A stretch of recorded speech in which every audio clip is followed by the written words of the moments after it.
All right, guys, just got this DeGuard from Tiger Boy. He did not give me a key, unfortunately, but this is a copy of a multi-lock. I do have a multi-lock key, and it is the same keyway, but for some reason, my key is not going all the way in there.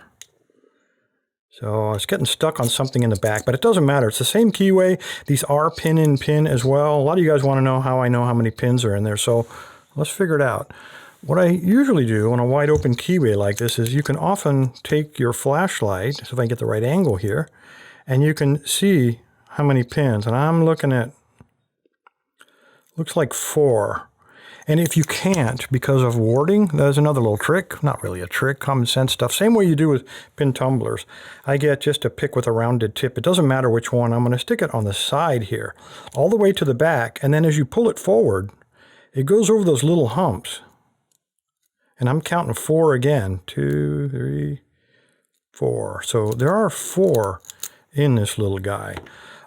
This doesn't look like it's been used hardly at all. You can see it's been opened many times. You can see the little dings in the face there, little forensics, where people make a stab maybe in the dark. But if it was used, it really doesn't look like it was used very long. Got a couple little nicks, but looks for the most part brand new. Anyway, enough flapping my lips. Let's see if we can get this pick for Tiger Boy. He says he wasn't able to pick it.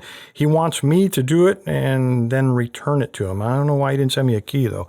Anyway, let me go ahead and mount it up in the 3D Lock Sports fancy mount and get everything lined up, and let's see if we can get this little guy picked. All right, guys, I tried to put this little faceplate on there, but the front of this lock is kind of built up, and it doesn't quite want to stick on. It doesn't really matter, but it doesn't hang on there very well. So I'm just going to leave that off. There are 2 rails, one on each side. I'll show you when we take this apart, hopefully.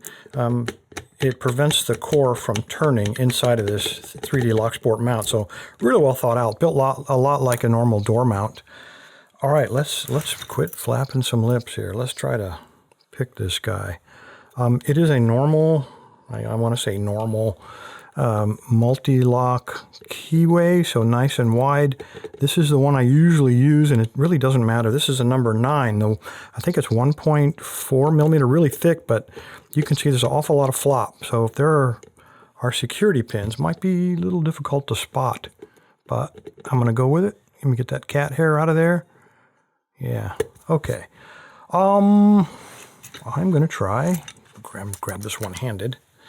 I'll try this guy, and I am going to let him go. I want to show you what modification. This is the number 5 flat flag, and I have made the tip of these just a little bit aerodynamic. I kind of sharpened them so that they'll slide a little more smoothly underneath the pins. It's really useful if there are pins cut near the very bottom of the keyway. So a lot of high-lows, that aerodynamic can kind of help me a little bit. All right, let's see what we got. Let me turn him like so. Tried to keep the thumb from being the sole point of focus. And let's see what we got. So a little bit of tension, slide it back. It goes right underneath pin 1. There's pin 2, binding. Let me work it underneath him, the outer pin. And I got a little click. I'll take it. Oh, got a little deeper click. Let's try some more. I think that's it. I think that's it.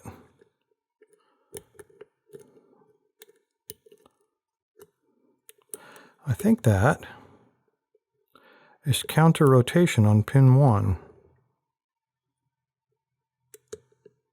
And I've lost the fault set. Let me check pin 2 again.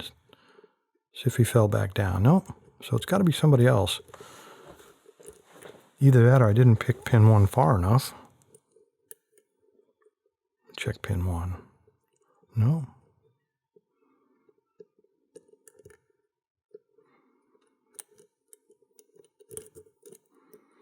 Where are you? I might have overset pin 1.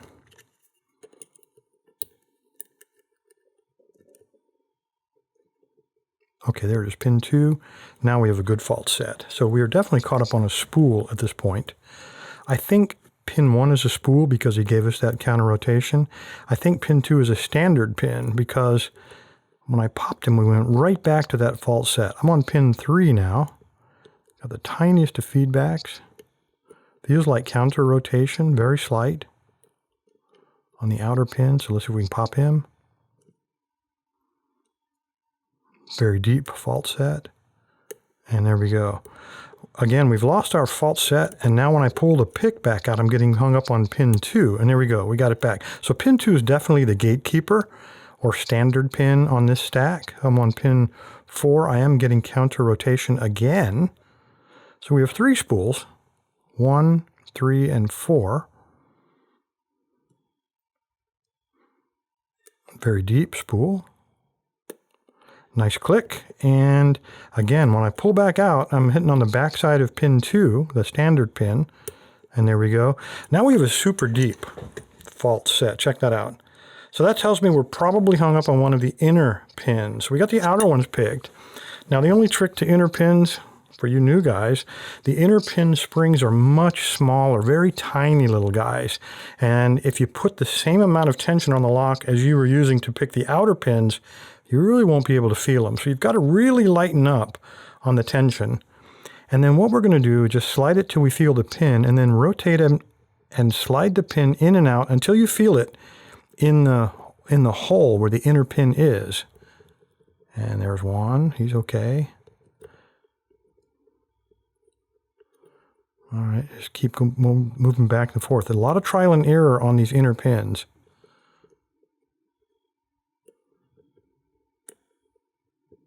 Where are you? Try not to get a little overexcited at this point. That was pin 4, inner pin, and now we got an open. All right, I'm going to rotate this all the way up so that the top pins drop down into the keyway, because I don't have a key for this guy. I don't want to accidentally lock him back up. Let's pull this out, and let's take this out of here and dump him, and see if we can't gut him, see what we got. See if our suspicions are confirmed. All right, come out of there. There we go. All right, we don't need that part. All right, so I've already screwed up. I haven't even begun the gutting. When I locked them in the upright position, you notice the tailpiece now prevents us from pulling this out. Here are the 2 rails that you'll find on the door mounts, and also 3D Luxport molded into these to prevent that core from turning when we're picking it. All is not lost. What I'll do, let me get everything set up here. Let's go ahead and get this guy here, set him right there. And turn this down just a little bit so we can see what's going on. I am going to take and remove the tailpiece while he's still in this mount. I really don't have a lot of choice. So I'm trying to salvage it. As many guttings as I've screwed up, I've become pretty good at salvaging stuff. It may not be pretty, but the end result's the same. All right, now the tailpiece will come off, and now we're stuck with a lock where the pins are in the top. Now, what I want to do before I decide which way to spin this, I'm going to take a look at the back. So if I rotate him that way, which would be counterclockwise, I'm going to line up the inner pins on the drivers with that little slot right there. And I really don't want to do that. And if I rotate him the other way, I've got a nice flat spot. That's kind of what I want. So I want to rotate him that way. So I'm going to just grab anything. You can use a pick, whatever. I'm going to rotate it. Let's see, which way was it? That way. So I'm going to push those pins up and rotate it that way. So now my key pins are on the bottom, which can be dangerous, but I've kind of saved myself on the back. Now none of those little upper driver pins can drop down into any cracks. So now we just need to keep aware of where our pins are. They are right there. So we're going to turn them like this to keep our key pins on top. We're going to grab a follower. We're going to line them up, and we're going to push it out and hope that everything works out. Come on. There we go. We're getting caught on a key pin. What do we got? Come on. What do we got here? It looks like the tolerances are so tight and this follower is so tight, it's grabbing a hold of the pin there we go, as I shoved him through there. That, and I've screwed up so many of these, I just kind of halfway expect it to happen again. All right, there are our 4 pins, inners and outers, and let's start dumping. Okay, we got our standard inner pin. Whoops. We have a mushroom number 2. Number 3 is Oh, get that mushroom back up there, Bill. Number 3 is a standard, and number 4 is a standard. And I don't expect anything weird here, and I don't see it. Nice and clean, unlike some of the others I've received recently. Covered in goodness knows what. All right, let me grab some tweezers and let's start pulling out these drivers. All right, now if I recall we said, and again, I'm guessing here, I think pin 1 is probably a spool the way we were getting pretty powerful counter rotation. And it's whew, thank goodness. All right, we're batting 1,000. And grab that spring. All right, I think 2, I can't remember now. I think he was the gatekeeper, so that would make him a standard. And that's what we got. Now, not all locks give you signals as clear as this one, but this one was pretty verbal to us. And, okay, we got another spool. Come on. These multi-lock springs sometimes are hard to grab with tweezers. I don't know why. All right, let me make sure I rotate that groove so he's not in the wrong place.